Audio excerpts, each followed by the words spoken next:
Well, Simo, you had a few who's come out of the weekend, and obviously you've got a real crunch of games coming up. What can you tell us about where the squad's at and who might be available and who might not be?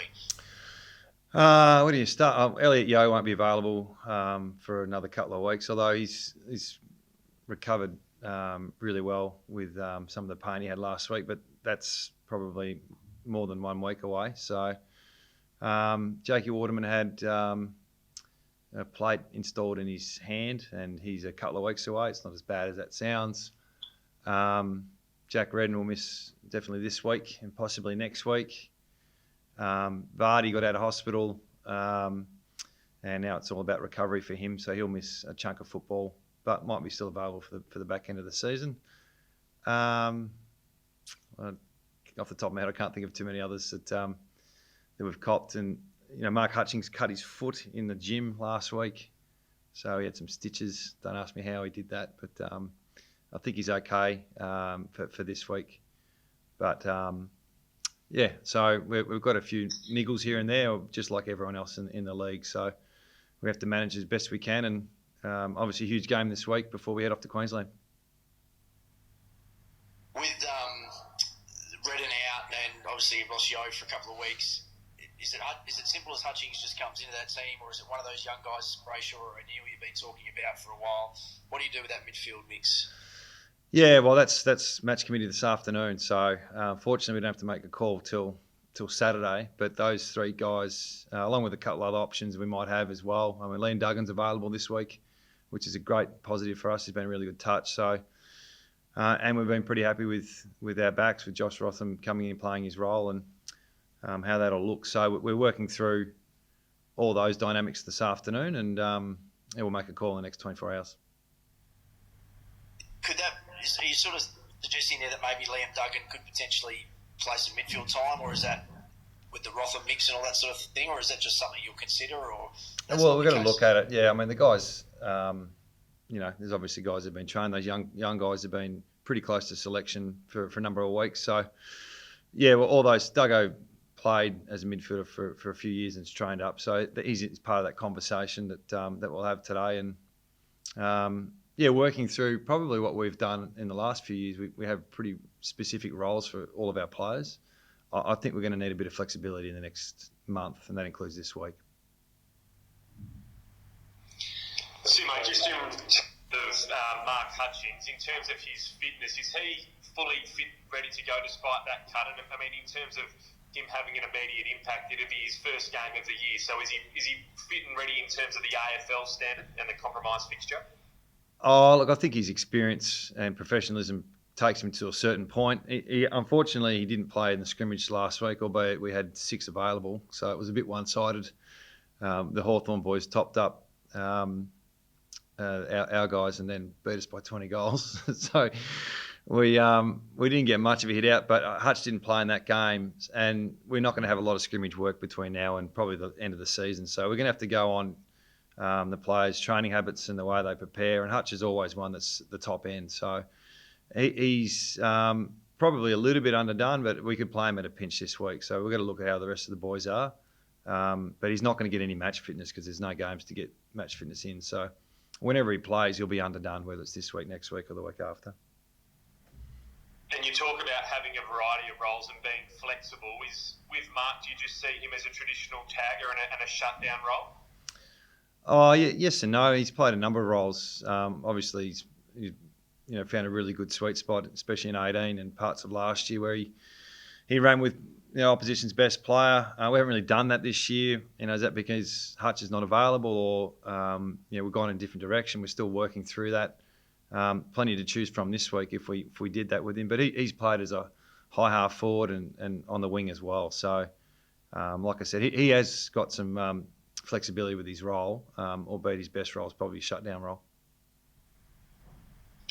Adam, rotating the squad and whatnot. Do you treat this week as normal, like because you've had a pretty decent break, and then from next week on you start doing those mixing and matching, or do you start looking at it even as early as this week? Well, that's a good question. I've got another meeting after match committee on that as well. So what we plan to do a rough plan on how we're going to handle the next month is there. I don't think we're too daunted by it. I think it is what it is with what's in front of us. So how we manage it with some of our older players, that'll be something that's worth talking about. But sometimes we'll just see how they pull up before we make a decision on the next game.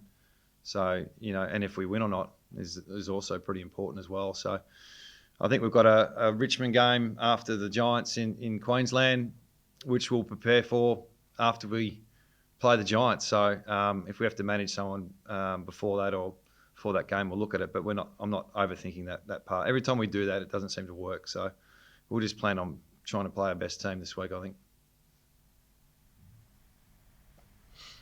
Adam, do you have to guard against a reaction from GWS after their performance against Sydney last time out? I don't think we need to guard against it. I think it's coming. So knowing Leon reasonably well, I worked with him in a small office at Hawthorn for a few years, and knowing the way they play, they've been up and about for 5 years. I mean, his record is probably the best in terms of positions on the ladder, outside of winning a premiership. He's got those guys in a really good space. I think last year they went through a bit of a flat patch and they ended up playing off in the grand final. So if you look at that team in the grand final and compare it to what we're going to get this week, it's probably 4 or 5 players better. So, yeah, we understand there was a down performance on the weekend. It wasn't the first team that we've seen do that this year, and no doubt you'll get them going. So it's going to be, I said to the players today, this will be the toughest game of the season for us this week.